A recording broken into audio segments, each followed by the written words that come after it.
अस्सलाम वालेकुम। 2019 के हम पास पेपर डिस्कस कर रहे हैं। फर्स्ट पेपर को हम लगे हुए हैं जो कि असिस्टेंट डायरेक्टर पीसी का है, 2019 में मुनक्कद हुआ। इसके बच्चों हमने 25 एमसीक्यूज डिस्कस कर लिए हैं। 26 से आज हम स्टार्ट करेंगे। स्टार्ट करने से पहले बच्चों अहम अनाउंसमेंट, हम इस प्लेटफार्म से 2019 से लेकर 2025 तक के तमाम पास पेपर को डिस्कस करेंगे और इंशाल्लाह एक एक एमसीक्यूज को डिटेल डिस्कस करेंगे।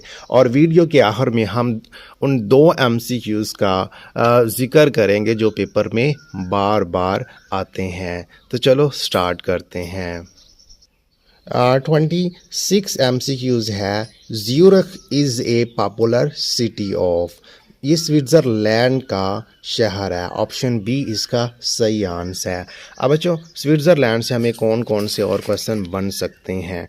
स्विट्ज़रलैंड को प्ले ग्राउंड ऑफ यूरोप बोलते हैं। कैपिटल की बात करें तो बर्न है। लार्जेस्ट सिटी की बात करें तो ज़्यूरिख है। कॉन्टिनेंट यूरोप है। करेंसी स्विस फ्रैंक है। रेड क्रॉस यूएन ऑफिस जो कि यूरोपीय दफ्तर है। WHO WTO इनके सदर दफ्तर स्विट्ज़रलैंड में ही है। नेक्स्ट पोर्शन स्टार्ट हो रहा है पाकिस्तान स्टडीज़ का। 27 MCQs है। Rohtas fort is 8 kilometre from Dina. It was built by. Rohtas fort के बारे में पूछा गया है कि इसको किसने बनवाया। रोहतास फोर्ट की अगर लोकेशन की बात करें तो ये जेहलम पंजाब में है। इस किले को 1541 में शेर शाह सूरी ने मुग़ल बादशाह हुमायूं के ख़िलाफ़ तामीर करवाया। 12 बड़े दरवाज़े हैं और यूनेस्को के आलमी विरसे की फ़हरिस्त में शामिल है और ये पंजाब का सबसे बड़ा फोर्ट है। 28 MCQs है। The largest fort of Asia is Ranikot fort. It is located near. Asia का सबसे बड़ा फोर्ट रानी फोर्ट के बारे में पूछा गया है कि ये कहाँ पर है। इसके बारे में ये बल्कि एशिया का सबसे बड़ा नहीं है, ये वर्ल्ड का भी सबसे बड़ा फोर्ट है। इसकी लोकेशन की बात करें तो ये ज़िला जामशेरो सिंध में है। असल मुमार और तारीख़ वाज़िया नहीं, लेकिन मौजूदा शक्ल में तालपुर हुक्मरानों ने इसे 17वीं सदी में दोबारा तामीर करवाया था। ये वर्ल्ड लार्जेस्ट फोर्ट है। इसे the great wall of Sindh भी बोलते हैं। 32 किलोमीटर इसकी लेंथ है। नेक्स्ट एमसीक्यूज़ की बात करते हैं। Mervyn Middlecoat a hero of 1956 war who win Sitara e Jurat of Pakistan air force was. वो विंग कमांडर थे। Most of the runs at ODI are at credit of. अगर पाकिस्तान की तरफ से पूछा जाए, अगर वो हमसे क्वेश्चन करे तो वो इंज़मामुल हक हैं। पाकिस्तान की तरफ से सबसे ज़्यादा इनके ही रन्स हैं 11,701। उसके बाद अगर 50s की बात करें तो 83 इनकी 50 हैं। पाकिस्तान की तरफ से सबसे ज़्यादा सेंचुरीज़ जो है ना वो सईद अनवर की है और विकेट्स की बात करें तो वो वसीम अकरम की है 502। अगर वर्ल्ड मोस्ट ODI रन्स पूछें किसके हैं तो वो सचिन तेंदुलकर के हैं, जिनका ताल्लुक इंडिया से है। उनके जो रन्स हैं वो 18,426 रन हैं। 49 सेंचुरीज़ हैं और 96 50s हैं और 62 मैचेस में वो मैन ऑफ द मैच बने। नेक्स्ट MCQs है 31। अब्दुल खालिक के Pakistani sprinter who win 36 international gold medal is known as. तो इसको बच्चों the flying bird of Asia बोलते हैं। इसको ये टाइटल 1954 में इंडिया के प्राइम मिनिस्टर जवाहरलाल नेहरू ने दिया। नेक्स्ट MCQs की बात करते हैं। 32 MCQs है। Who succeeded president of USA John F candy. तो उसके बाद बच्चों कौन आए थे? LB जॉनसन आए थे। Who is the father of civil services in India. तो उसका नाम है चार्ल्स कॉर्नवालिस। सिविल सर्विसेज का मतलब है हुकूमत की वो लोग जो दफ्तरों में, फील्ड में या किसी भी शोबे में आवाम के काम करते हैं। मिसाल के तौर पर एसी, डीसी, पुलिस ऑफिसर या पटवारे वगैरह। हमारे इलाके में ये निज़ाम अंग्रेज़ों के दौर से शुरू हुआ। वो पहला अंग्रेज़ था लॉर्ड कॉर्नवालिस, जिसने सिविल सर्विसेज का बाकायदा निज़ाम बनाया। इसलिए इसे father of civil services of India कहते हैं। और ये निज़ाम बच्चों 1793 में आया। नेक्स्ट एमसीक्यूज़ की बात करते हैं। The major outcome of 1867 Urdu Hindi controversy became a case of rift between British and Muslim. तो मेन वजह जो उर्दू हिंदी तनाज़ा की थी वो टू नेशन थ्योरी थी। ऑप्शन बी इसका सही आंसर है। Right of separate electorate was first granted to Muslim in subcontinent. तो मुसलमानों को जुदा गाना इंतखाबात का हक मिला मिंटो मार्ले इस्लाहात में 1909 की ये बात है। ऑप्शन ए इसका सही आंसर है। FPSC was termed according to which set. FPSC का मुहफ़्फ़ क्या है? Federal public service commission. तो इसका सही आंसर बनेगा government India act 1935। Option A इसका सही आंसर है। Pakistan red crescent society was formed on. इसका सही आंसर है 20 दिसंबर 1947। इसकी बुनियाद 20 दिसंबर 1947 को रखी गई। मकसद क्या था कि कुदरती आफात, हालात, जंग और दीगर हंगामी हालात में इंसानियत की खिदमत करना। तो इसका आगाज़ करवाया था कायदे आज़म ने। नेक्स्ट एमसीक्यूज़ की बात करते हैं। According to Montagu Chelmsford reforms 1919 law and order were. तो ऑप्शन बी इसका सही आंसर है रिजर्व्ड सब्जेक्ट्स। रिवर्स सब्जेक्ट्स का मतलब वो शोबे हैं जिनका कंट्रोल मुकम्मल तौर पर गवर्नर ब्रिटिश हुकूमत के पास होता है। नेक्स्ट एमसीक्यूज़ की बात करते हैं। Nusrat Fateh Ali Khan a vocalist, singer and musician died in 1997 में उनकी डेथ हुई थी। Liaquat Nehru pact a bilateral treaty concluded on 8 April 1950 was meant to deal. Liaquat Nehru pact जो 8 अप्रैल 1950 को हुआ था, ये असल में राइट्स ऑफ मिनॉरिटीज़ के लिए हुआ था, अक़लियतों के हकूक़ के लिए। नेक्स्ट 41 एमसीक्यूज़ है। Who was first Muslim sultan who capture India up to its extreme south.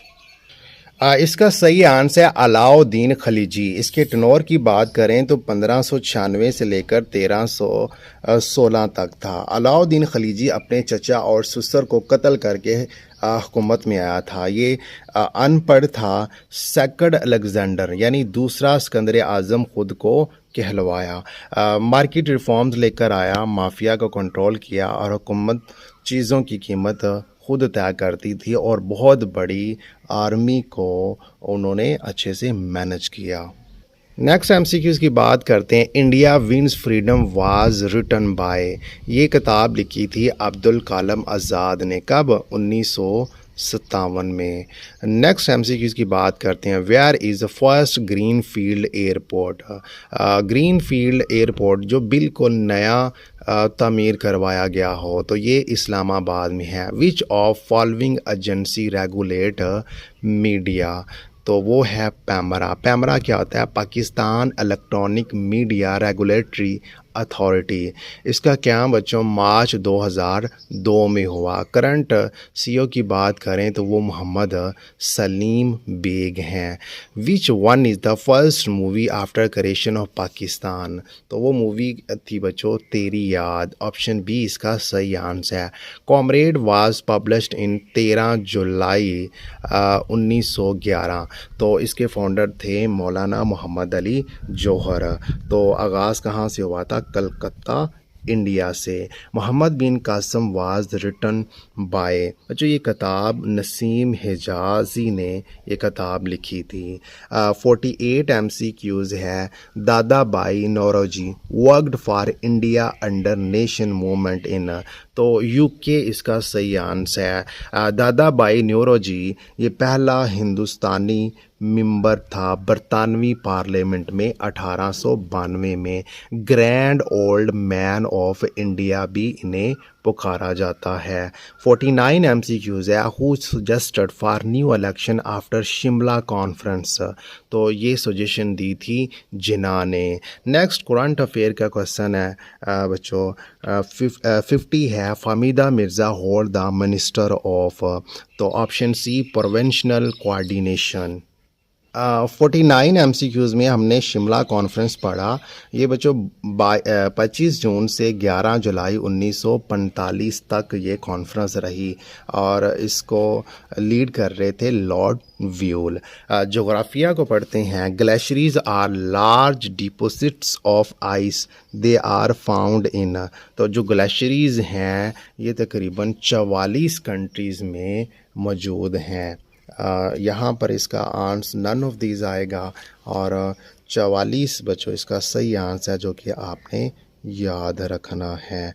और दुनिया के तमाम बरे आज़मों में ग्लेशियर्स मौजूद हैं सवाए ऑस्ट्रेलिया के। ऑस्ट्रेलिया को छोड़कर बाकी जितने भी बरे आज़म हैं उधर ग्लेशियर्स जो बर्फ़ के बड़े तोदे हैं वो मौजूद होते हैं। नेक्स्ट MCQs की बात करते हैं। 52 MCQs है। Roof of the world is the title of top world plain, तो ये बोलते हैं पामेर प्लेटो को। ऑप्शन सी इसका सही आंसर है। पामेर प्लेटो को रूफ ऑफ द वर्ल्ड बोलते हैं जो कि सेंट्रल एशिया में मौजूद हैं। नेक्स्ट MCQs है 53। अंटार्कटिका इज़ लोकेटेड इन, तो बच्चों ये साउथ पोल में है, ग्लोब के बिल्कुल नीचे वाली side. 54 which country is known as cross road for the central Asia. Option C Afghanistan सही आंसर है। Largest ocean in terms of size and water, तो सबसे बड़ा जो ओशन है वो पैसिफिक ओशन है। एक वर्ड पैसा से आप याद रख सकते हो। पी से पैसिफिक, ए से अटलांटिक, आई से इंडिया, एस से साउथर्न और ए से आर्कटिक। नेक्स्ट MCQs की बात करते हैं। Name of the artificial lake at Rawalakot, तो वो लेक है बच्चों बंजोसा लेक, सही आंसर है option C. Lido beach is in, बच्चों ये जो बीच है ये इटली वेनिस में है। नेक्स्ट MCQs की बात करते हैं जो कि एवरीडे साइंस का है। द स्कैपुला इज़, बच्चों ये शोल्डर बोन को बोलते हैं। 59 है। Ordinary mobile phones are was, mobile phone में रेडियो वेव्स यूज़ होती हैं। 60 MCQs है। An atom is made up of dash particle. 3 बच्चों इलेक्ट्रॉन, प्रोटॉन और न्यूट्रॉन। 61 MCQs है। Water is caused by deficiency of, तो इसका सही आंसर है ऑप्शन ए आयोडीन। 62 है। History and origin of words is, कोई भी वर्ड है उसकी हिस्ट्री देखनी है या ओरिजिन देखना है तो इस स्टडी को क्या बोलते हैं, एथिमोलॉजी। ऑप्शन बी इसका सही आंसर है। 63 है। Study of ancestors family history and tracing their lineage is called, तो इसका सही आंसर जेनोलॉजी आएगा। D option none of these है, इनमें से कोई भी ऑप्शन में नहीं है। जेनोलॉजी किसी भी ऑप्शन में मौजूद नहीं है तो इसका सही आंसर जेनोलॉजी है। नेक्स्ट MCQs की बात करते हैं। 64 है। Light of the sun can be focused on the following lens, तो वो लेंस है बच्चों कन्वेक्स लेंस। इस तरह की बच्चों इसकी शेप होती है। नेक्स्ट MCQs की बात करते हैं जो कि 65 है। To observe a human behaviour by living a natural setting is called, तो इसे ऑब्जर्वेशन मेथड बोलते हैं। ऑप्शन सी इसका सही आंसर है। विच इज़ कैंसर, लिकोमिया जो होता है वो कैंसर होता है। Which vitamin is essential for the repair of tissues, tissues को रिपेयर करने के लिए जो विटामिन यूज़ होता है उसको बोलते हैं विटामिन सी। ऑप्शन बी इसका सही आंसर है। अभी हम बात करते हैं उन दो मोस्ट इम्पॉर्टेंट एमसीक्यूज़ की जो पेपर में बार बार पूछे जाते हैं। अक्सर कहीं ना कहीं किसी भी पेपर में ये एमसीक्यूज़ ज़रूर पूछे जाते हैं। फर्स्ट एमसीक्यूज़ की बात करते हैं। पूछा गया है painting Mona Lisa is associated with. तो बच्चों मोनालिसा एक मशहूर पेंटिंग है, इसको बनाने वाला कौन है? तो option B Leonardo da Vinci ये पर्सन है जिसने इस पेंटिंग को बनाया। Next most second important MCQs जो पेपर में बार बार आता है वो है which country first of are recognised Pakistan. Pakistan को सबसे पहले किस कंट्री ने तस्लीम किया था? तो वो था बच्चों ईरान। अब बच्चों असिस्टेंट डायरेक्टर पीसी के जो एमसीक्यूज़ रह गए हैं वो हम इंशाल्लाह ताला नेक्स्ट वीडियो में डिस्कस करेंगे। वीडियो अच्छी लगी हो तो लाइक और सब्सक्राइब बच्चों ज़रूर कर दें। Thank you very much.